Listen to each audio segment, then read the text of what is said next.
Hola, buenos días. Es un gusto y un honor estar con ustedes para la presentación del libro Gobierno y Justicia Criminal en Durango, Nueva Vizcaya, 1750-1824, de mi autoría. Es un gusto que el doctor Enciso Contreras haya aceptado hacer la presentación del texto. El doctor tiene una gran experiencia en estos temas, por eso la invitación a que lo presentara. Él ha trabajado varios temas relacionados con justicia, con derecho, con historia. Trabajó en la Universidad Autónoma de Zacatecas, es jubilado con la propia. Se tituló como licenciado en Derecho por la UAS en 1984. Se obtuvo su doctorado en Historia en la Universidad de Alicante, España.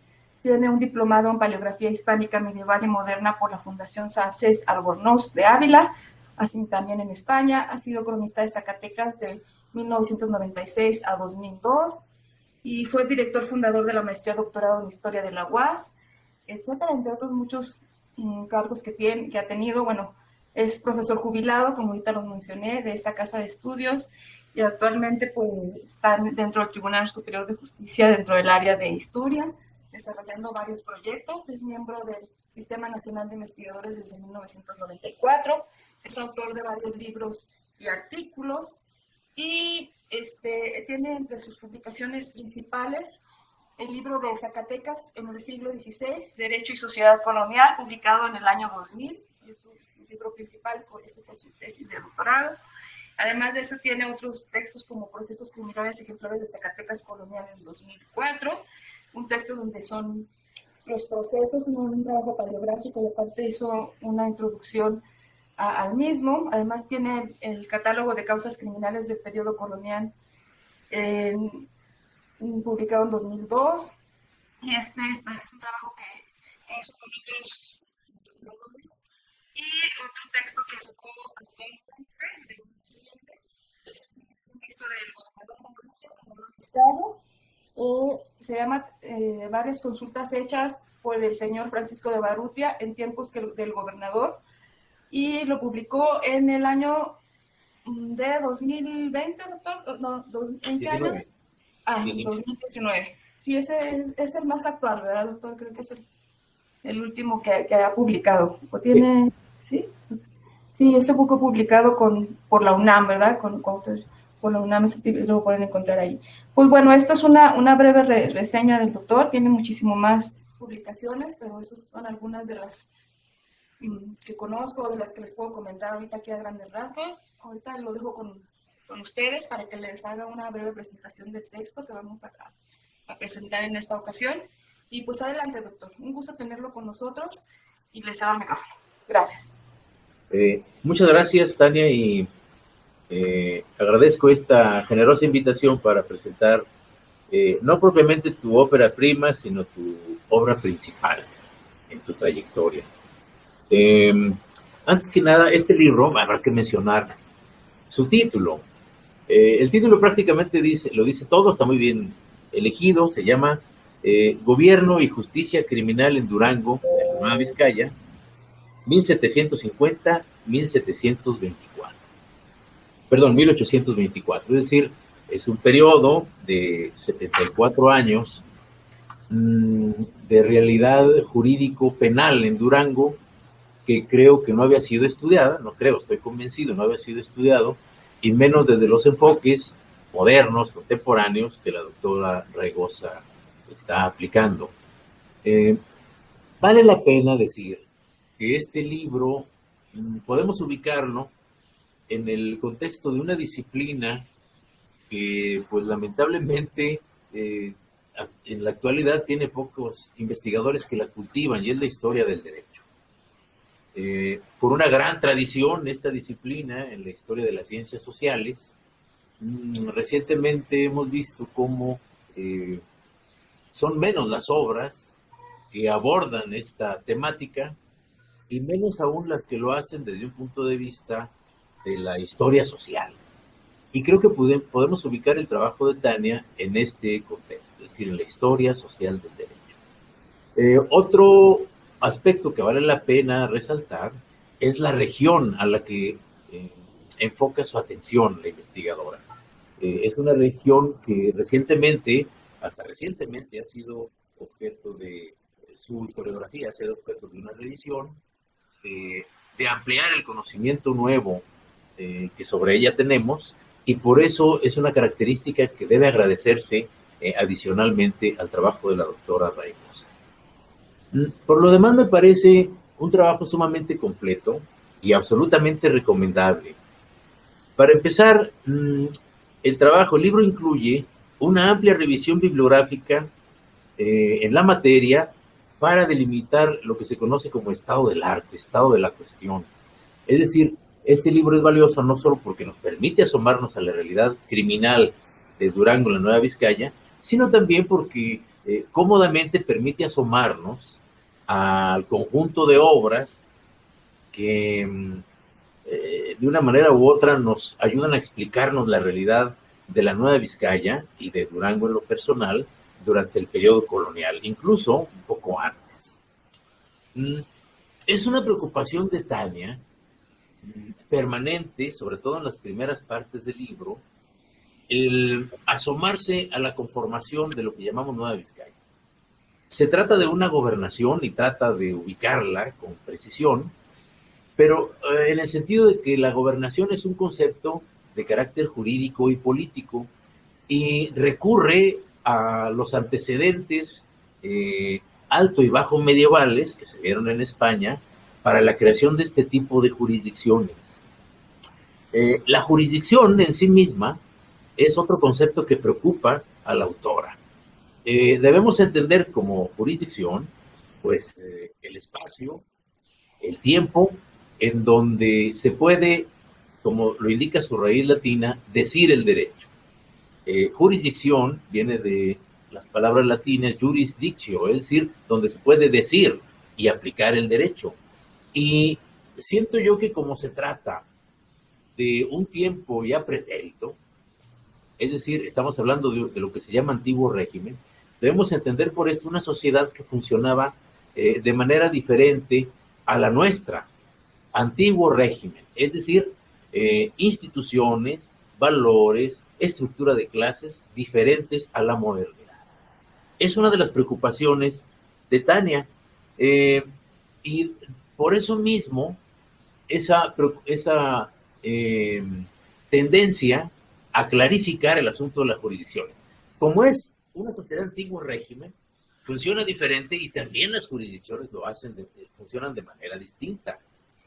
Se encarga de ubicar la territorialidad judicial, la territorialidad del gobierno de la Nueva Vizcaya y esclarecer lo más nítidamente posible las jurisdicciones delimitadas de alcaldes ordinarios, alcaldes mayores, corregidores y gobernadores.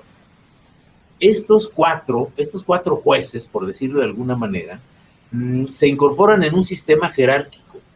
Y es el trabajo de Tania nos lo explica nítidamente. Los cuatro llegaron a coexistir junto con los intendentes en épocas posteriores y los subdelegados, llegaron a coexistir en el territorio colonial de la Nueva Vizcaya. Dedica un apartado importante a estas cuestiones conceptuales y el aparato crítico que revisa, pues también es muy amplio y lo hace de manera muy profunda.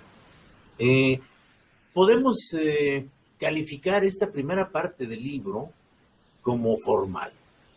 Es decir, desarrolla el conocimiento sobre una estructura bien contextualizada por la ley, por el derecho. Pero al mismo tiempo, Tania se preocupa por llenar de contenido esas formas. Y se llenan de contenido cuando habla de la composición social de los ayuntamientos, especialmente de Durango. Vincula, como así fue, la autoridad de los alcaldes ordinarios a los ayuntamientos, que fueron una institución de primer orden. Vale la pena decir aquí, con un poco deteniéndonos un poco, que los ayuntamientos fueron la clave territorial para la instauración del dominio español en América. Y se afianzó de tal forma esta institución que perdura hasta la actualidad. No quiere decir que sean los mismos ayuntamientos, sino que ese tipo de institución vecinal, hoy ya modernizado, logró aclimatarse a la perfección a los territorios, no solo de la Nueva Vizcaya, sino el enorme, extenso, inconmensurable tapete de lo que fueron las posesiones españolas en América e islas adyacentes, como solían decir. De tal manera que para quienes nos están viendo, se sugiere una reflexión. A tal grado se ha integrado la estructura municipal en nuestra nacionalidad, en nuestra forma de ser, que no existe un jirón de suelo mexicano que no esté bajo la jurisdicción de algún ayuntamiento. Los hay de todos tipos, además, como los hubo en el periodo colonial. Es decir, hay ayuntamientos de gran extensión territorial, hay ayuntamientos minúsculos, pensemos en el caso de Oaxaca, con más de 500 ayuntamientos, sin que esto implique que sean ayuntamientos extensos. Tenemos estados como Chihuahua, estados como el mismo Durango, Zacatecas, Coahuila, cuyo promedio de extensión territorial pues es bastante considerable, ya no se diga en la península de Baja California. Es decir, hay una enorme clasificación de ayuntamientos en la actualidad y provienen todos de este periodo colonial. Me atrevo a decir que son duraderos. Los ayuntamientos llegaron para quedarse. Han soportado las vicisitudes y crisis del periodo colonial, del cambio de los Austrias a los Borbones, han resistido el periodo de independencia, los dos imperios, han resistido al salinismo, a Vicente Fox, siguen aquí estos ayuntamientos. Y pase lo que pase, si algo es seguro de vaticinar y sin muchas complicaciones, es de que cualquiera que sea el sistema institucional o forma de gobierno que adoptemos, el ayuntamiento seguirá estando en su base. Es por eso la importancia que Tania le concede a estas instituciones, sobre todo teniendo en cuenta que en el periodo colonial tenían un encargo, una atribución específicamente de justicia. No estaba dirigido el ayuntamiento durangueño por presidentes municipales, sino que estaba dirigido por alcaldes ordinarios. Normalmente eran como los submarinos o los pingüinos, venían 2 en cada ayuntamiento. Y ambos tenían la jurisdicción más cercana a los vecinos. La ejercían en la materia civil y criminal. Desde luego que había un alcalde del primero y segundo voto, y Tania nos hace un seguimiento pormenorizado del funcionamiento de estos pequeños tribunales, pero muy activos, en el término municipal de Durango. También habrá que decir que los expedientes que revisa en gran parte provienen de la justicia municipal. Y lo que es más, la tesis incluye, a partir del conjunto de expedientes revisados por la doctora Raigosa, profundiza un poco más, es decir, procura ponerle rostro a estos jueces ordinarios, cosa que no creo que se haya hecho hasta el momento, por lo menos en la cantidad y calidad en que lo hace Tania. Casi llega a ser una prosopografía, es decir, la descripción mínima, básica, exterior de estos personajes que habrá que decir que eran, ante todo, vecinos de Durango, de la ciudad de Durango. La suerte que ellos corrieron en este periodo de 70 años es la misma suerte que corrió la sociedad de Durango en el mismo periodo. Y creo yo que la exploración que hace, la profunda, detallada exploración que hace de los expedientes y la confrontación de fuentes, le lleva a ofrecer esta muestra mínima prosopográfica de aquellos jueces. Podemos con ellos darnos una idea de que esos jueces eran vecinos, no eran licenciados en Derecho. No sé si esté bien o esté mal, ¿verdad? Lo que sí sabemos es que funcionaba. No vayan a tener como una conclusión extrema de que la justicia funciona mejor que el abogado, eso tampoco es cierto. Pero en esa época, esta justicia de capa y espada, o justicia no letrada, pues funcionaba sin los problemas pues propios de la potestad, pero lo hacía de manera regular. Dedica el libro otro apartado. Si ya vimos que se trata de una justicia de antiguo régimen, también debemos entender que la ley, los principios que se aplicaban en materia de derecho, en materia de delito y de procedimiento, también pertenecen al antiguo régimen. Ya no decir las penas también eran diferentes, como veremos en un momento. Tania explica, se preocupa por caracterizar estos conceptos de delito aplicados en esa época, yéndose a las raíces alto y bajo medievales españolas, que creo que es una manera apropiada de esclarecer lo que se dio en la región, en las distintas regiones de la América española. Cabe decir que estamos hablando de una sociedad también de antiguo régimen, en donde el mismo derecho, la misma norma, se encargaba de discriminar a los miembros de la sociedad. El derecho moderno, tal y como lo conocemos hoy, es la norma jurídica, la que se encarga de igualar a todas las personas ante la ley. Podemos ser altos, bajos, güeros, morenos, ricos, pobres, pero la ley fundamental en el derecho moderno iguala a todo mundo ante la ley.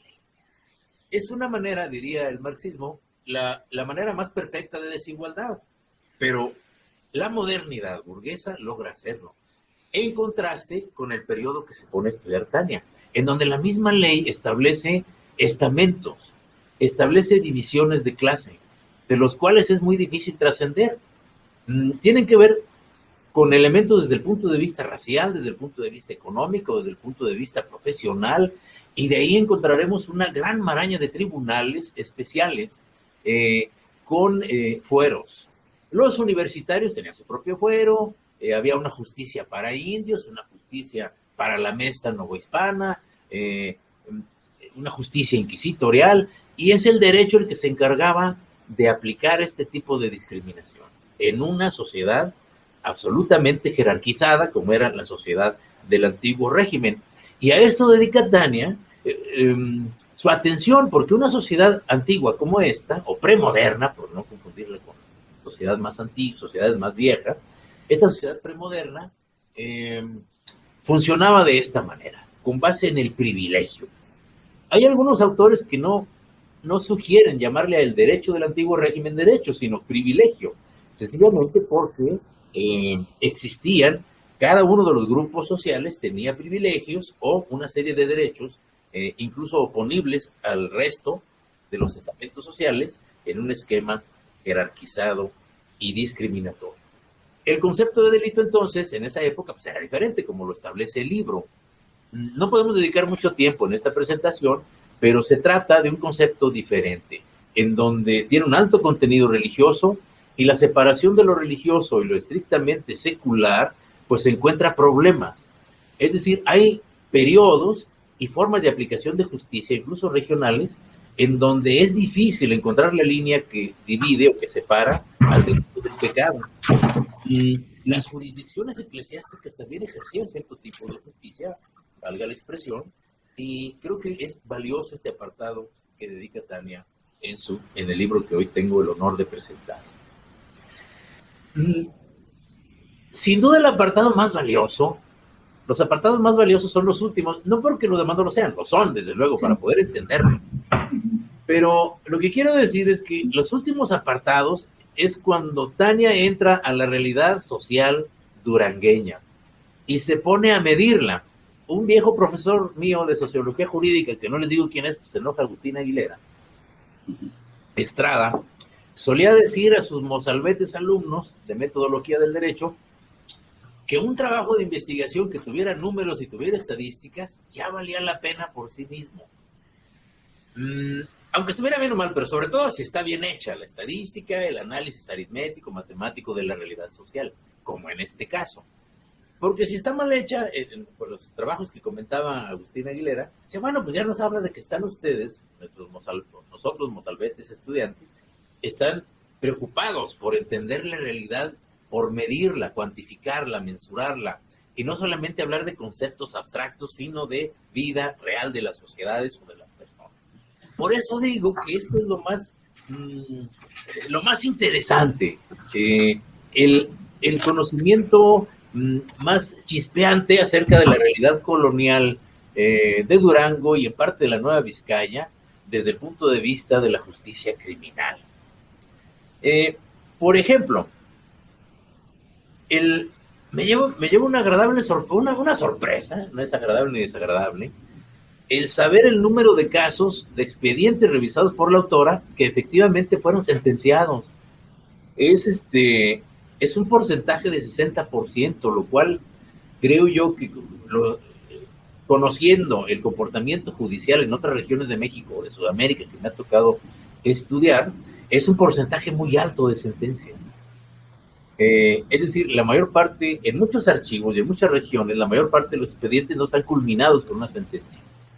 Por múltiples razones que no vendría al caso comentar en este momento, que lo hace Tania, pero le permiten a la autora conocer cómo eran las sentencias, y eran sentencias de antiguo régimen.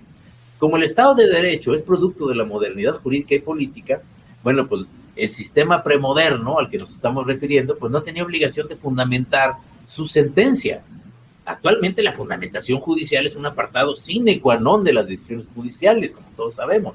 Pero en esa época, como no tenía la autoridad la obligación de fundamentar sus actos en la ley, pues simplemente eran casi cartas, casi telegramas, en donde sin ningún análisis de la ley, de los antecedentes, principios generales de derecho, jurisprudencia, sin necesidad de este tipo de prolegómenos, el juez simplemente, bajo su arbitrio, estableció una sentencia. A este arbitrio, es decir, a la discrecionalidad del juez para no sujetarse a ley ninguna, o escoger una entre varias leyes, o no escoger ninguna simplemente, dedica también Tania un apartado interesante, es decir, a las penas arbitrarias. ¿Cuáles eran las penas que se aplicaban en esa época? Bueno, pues como estamos hablando, insisto, de una sociedad premoderna, la penitenciaría no se había inventado como tal. Es decir, hoy solemos asociar el concepto de pena al concepto penitenciario, los cerezos, etcétera, en donde se purga pena corporal como una posible consecuencia de la comisión de delitos. En este caso, Tania dedica un apartado a explicar por qué la cárcel, la penitenciaria como tal no existe, como no existía en Occidente como pena, sino más bien como una prisión, digamos que una prisión preventiva, no permanente, en tanto era juzgado el presunto o el culpable, más bien, porque en el tipo de justicia de antiguo régimen, del absolutismo, todo el mundo es culpable hasta que se pruebe lo contrario. A lo mejor algunos dirán, bueno, en México también a veces se da, ahora no, se da con mucha frecuencia, pero es ilegal. Y en el periodo premoderno absolutista, ese era el principio que regía, el procedimiento inquisitivo. Comenzaba con la prisión y el embargo de los bienes del acusado, y además se le tenía como presunto culpable. Y es también curioso cómo los estudios como de Francisco Tomás y Valiente, por ejemplo, llegan a decir frases curiosas, lapidarias acerca de este sistema judicial de antiguo régimen, de que si alguna sentencia daba por libre o exonerado o absuelto a alguna persona, es porque algo había salido mal en el procedimiento. Es decir, las sentencias absolutorias son rarísimas. Pero ten en cuenta alguna que otra, porque estamos hablando de un periodo de transición en donde el antiguo régimen ya está manifiestamente superado y coexisten en el seno de este tipo de justicia elementos de carácter moderno, es decir, los que traerían la ilustración y la benignidad de las penas. Por estas ideas, principalmente fomentadas por Cecere Beccaria en el siglo XVIII, es que comienza a haber una transformación de las penas del antiguo régimen. Por ejemplo, cada vez es más raro encontrar en Durango y en el tapete colonial en general la pena de muerte. Y si la hay, como uno que otro caso que revisa Tania en su libro, ya no es aquella pena ejemplarizante que se hace a la vista de todos, aplicando un verdadero suplicio al condenado, para que todo el mundo escarmentara de lo que podía llegar a pasarle si transgredía la ley. Cuando se da la pena de muerte, ya en el periodo que está estudiando Tania Raigosa, ya es una pena de muerte que se hace a escondidas, que se hace en la soledad de un pequeño cuarto aledaño a la cárcel. Es decir, no quiere decir que no haya pena de muerte, pero ya son mínimas y normalmente ya son actos vergonzantes, escondidos. Incluso algunas de las sentencias que encuentra Tania a pena de muerte más tarde son conmutadas, es decir, estamos conmutadas o suspendidas o perdonadas. Estamos ya entrando en la modernidad de las ideas penales que llegan a la Nueva Vizcaya. De todos modos, subsisten penas de antiguo régimen que encuentra Tania. ¿Cuáles eran? El destierro, es decir, la expulsión del delincuente del territorio de su origen y de su vecindad, ya sea definitivo o temporal. La vergüenza pública, que sí era muy recurrida en Durango y en la Nueva España en lo general, y que para los espectadores era algo bastante divertido, pero no para el condenado. Esta vergüenza pública podían ser azotes, que bueno, podía ser un espectáculo desde luego denigrante, pero absolutamente morboso. Una pena alto medieval antigua que sigue aplicándose en Durango es la vergüenza pública de sacar al condenado subido en un burro, con el torso descubierto, y en las esquinas de la ciudad ir pregonando su delito y su pena. Es decir, eran penas contra la honra de las personas. Finalmente, junto con las marcas en la piel, por ejemplo, encuentra Tania en la comisión de ciertos latrocinios, de robos, cómo se condenaba al delincuente a que se le pusieran marcas de hierro en la espalda, como en la cara se hizo en otros tiempos. Algún mal pensado pudiera estar opinando que pudiéramos hacerlo hoy con los funcionarios que se pasan de lanza con el erario, lo cual sería algo bastante divertido, pero fuera de toda lógica jurídica y una práctica absolutamente bárbara. Este tipo de penas, insisto, que son penas infamantes, tienden a desaparecer durante el siglo XIX. Ya lo vienen haciendo en el siglo XVIII, de acuerdo al trabajo de Tania, y están sustituyéndose por otras. Es decir, la señora, la reina de las penas en esta época que se está instaurando, ya son las penas pecuniarias. Es decir, de la aplicación de multas. Son casi, de cada 3 penas que se aplican en la Nueva Vizcaya, en Durango en concreto, de cada 3, una se refiere a penas pecuniarias. Pero de cada 10, una se refiere a trabajo forzado. Es decir, se están aplicando penas de carácter utilitario, que más tarde influirían, es decir, el trabajo como retribución social, como pena. Se están incubando las ideas de rehabilitación social que serían vigentes a mediados del siglo XIX y durante el siglo XX, incluso hoy, en el sistema penal contemporáneo. Las penas de presidio, de luego, como era una pena de trabajo forzado, contribuían a reforzar la defensa de caminos y villas en la Nueva Vizcaya. Hay varios delitos curiosos, como la bestialidad y robo sacrílego. Es curioso, la bestialidad significa la cópula con animales, cópula sexual, un deporte bastante extendido en la colonia, atendiendo pues a la frecuencia con que se daban este tipo de prácticas con borregas, con burros o equinos, etcétera. Y destaca algo, los datos que encuentra Tania, es que eran conocidos por la justicia secular cuando tradicionalmente eran conocidos por la justicia eclesiástica, no inquisitorial, sino la justicia de la iglesia. Y los robos sacrílegos, que también eran sancionados con penas infamantes, es decir, el robo a las iglesias. Esto nos lleva a revisar otros análisis que hace la doctora Raigosa en relación al tipo de delitos, ya no de las penas. Encontramos cómo el rey de los delitos es el delito patrimonial. Es decir, como hoy, si revisamos la estadística judicial contemporánea, encontraremos que los delitos contra el patrimonio de las personas, pues son los campeones, y un porcentaje importante. Tania encuentra del total de expedientes que revisa, casi la mitad, es decir, el 46.9% de los delitos eran patrimoniales, lo cual nos habla de la existencia de una sociedad depauperizada. Es decir, un esquema de desigualdad jurídica como el que les describía, o nos describe la doctora Tania en su libro, al que hice referencia hace un rato, implica, desde luego, la vigencia absoluta de la pobreza y un reflejo incuestionable de esa pobreza, no solamente en Durango, sino de toda la sociedad colonial, es la incidencia de los delitos patrimoniales. En segundo lugar, como hasta hoy, son los delitos que llama la doctora Raigosa contra la seguridad de las personas, donde se incluyen tanto lesiones como homicidios. Hoy las lesiones siguen siendo el segundo lugar indisputable y los homicidios, desde luego, ocupan un lugar preponderante. Pues bueno, en el periodo colonial de Durango, uno de cada tres delitos pertenecían a esta clasificación. Otro delito que encuentra incidencia, otro tipo de delitos son los sexuales y contra la honra. Habrá que entender también que estamos hablando de una sociedad vieja, en donde el noviazgo no se había inventado aún. Y los estilos de contraer matrimonio, por ejemplo, a veces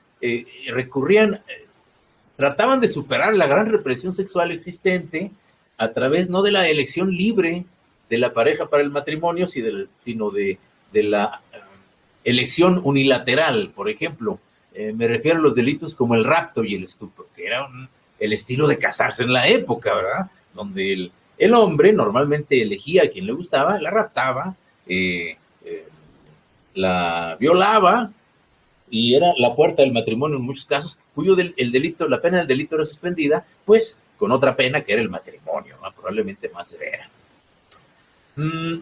Obviamente que Tania revisa también en su tesis, como ya lo decía, hace una historia pues bastante bonita de la cárcel, porque recurre a fuentes bibliográficas y desde luego también documentales, en donde revisa la institución carcelaria en Durango durante el periodo. Si bien la cárcel, como había dicho antes, no era una pena, es sorprendente cómo era un lugar de depósito del delincuente, y en ocasiones el tiempo que pasaba preso se tenía en cuenta a la hora de aplicar la pena definitiva. Encuentra casos, Tania, de permanencia de hasta 9 años en la cárcel, mientras es juzgado el delincuente. Es decir, estamos hablando de una justicia que lo que podía tener de todo menos expedición. Y mientras más pobre se era, pues obviamente menos recursos se tenían para agilizar el funcionamiento de la justicia. Durante estos casos en que hubo 9 años en la prisión preventiva o cautelar, muchos de los delincuentes llegaban a morir. Y de esto da cuenta el estudio, el apartado que dedica Tania a su trabajo. También dedica algunos párrafos a comentar la incidencia de las mujeres en este mundo, en este bajo mundo del crimen. Y pues claro que las encuentra, pero en relación al total de causas criminales revisadas, solo en 7 casos, lo que representa el 3.5% de la muestra, se trató de causas contra mujeres o que involucraban a mujeres como sujetos activos del delito, diríamos contemporáneamente. Y para colmo, eran muy pocas, y para colmo, la mayoría de ellas se fugaban. Lo cual también fue una práctica, junto con el asilo en sagrado, bastante recurrente en el periodo colonial entero. Sentí entusiasmo al leer esta obra de Tania. Insisto, la tesis doctoral lo marca uno para toda la vida.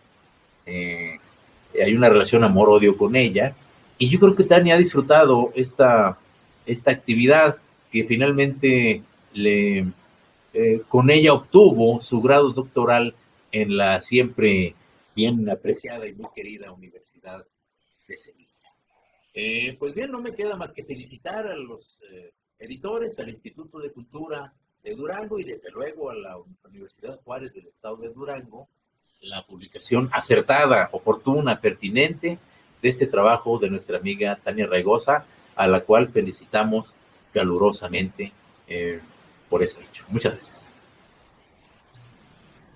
Ay, pues muchas gracias por las palabras del doctor Enciso. Yo creo que fue muy amplio en su explicación sobre el texto. No se le fue ningún detalle, explicó cada uno de los capítulos, porque sí, si bien él lo comenta, los primeros 2 capítulos son como la base contextual para lo que son los 3 últimos, en donde se habla ya más a grandes rasgos de lo que era el delito en sí mismo, y donde están ya más trabajados los documentos y expedientes judiciales. Pero yo ahorita ya no me quiero extender mucho, porque ya, bueno, el doctor Enciso ya hizo una gran presentación del libro, ya nos habló de lo que fue el primero y segundo capítulo, en el que se abarca un poco más de bibliografía, y en donde también, bueno, se da hecha mano de ciertos documentos, pero creo que la esencia de la tesis sí se puede, o del libro, del texto que estamos ahorita presentando, sí se encuentra ya más completa en el capítulo 3, 4 y 5. Bueno, pues yo agradezco mucho todo lo que nos comentó el doctor. Ojalá que tengan la oportunidad de acercarse al libro y de leerlo, por si se quedaron con algunas dudas con respecto a lo que ahorita nos comentó el doctor, pues lo van a poder encontrar en la editorial de la Universidad Juárez del Estado de Durango y también en el Instituto de Cultura del Estado, así como lo comentó el doctor. Y pues ha sido un gusto ahorita platicar con el doctor y escucharlo y también trabajar con él, ¿verdad? Porque también este libro fue gracias a su apoyo, a sus consejos. Él estuvo ahí siempre apoyándome y haciéndome comentarios con respecto a lo que le hacía falta, a lo que necesitaba leer para la historia del arte, para la historia de lo que se escribió aquí en este texto, en los archivos, porque, pues bueno, fue una búsqueda amplia durante varios años, no fue un libro que se escribió de la noche a la mañana, estuvimos trabajándolo durante un largo tiempo, como bien lo comentó ahorita el doctor.